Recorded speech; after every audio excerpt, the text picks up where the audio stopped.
నా తండ్రి ఇంట అనేక నివాసములు కాలవు, మీకు స్థలము సిద్ధపరచ వెళ్ళుచున్నాను. యోహాను 14:2. అందరూ పాపము చేసి దేవుడు అనుగ్రహించి మహిమను పొందలేకపోతున్నారు. రోమా 3:23. ఆయన కుమారుడైన యేసు రక్తము ప్రతి పాపము నుండి మనలను పవిత్రంగా చేయును. 1 యోహాను 1:7. హిమము కంటేను నేను తెల్లగా ఉన్నట్టు నీవు నన్ను కడుగుము. కీర్తనలు 51:7. మన ప్రభువును రక్షకుడైన యేసుక్రీస్తు అనుగ్రహించు మహిమను పొందలేకపోతున్నారు.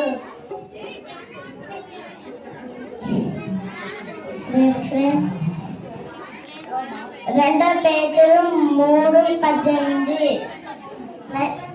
నశించిన దానిని వెదకి రక్షించుటకు మనిషి కుమారుడు వచ్చెను. లూకా 19:10. నేనే ద్వారము, నా ద్వారా ఎవడైనా లోపలికి ప్రవేశించిన ఎడల వాడు రక్షింపబడెను. యోహాను 10:9. మీరు పాపము చేసి దేవుడు అనుగ్రహించు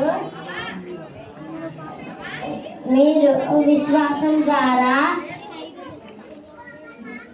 కృపచేతనే రక్షింపబడెను. ఇది దేవుని వరము.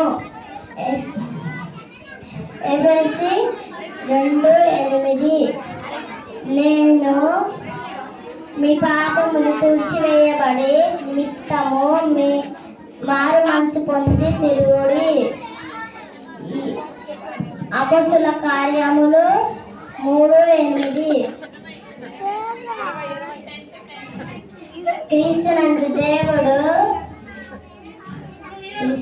దేవుడు కృప చేత మిమ్మును క్షమించి కృప ప్రకారము మీరు ఒకరినొకరు క్షమించుడి. ఎఫెసీ 4:32. Thank you.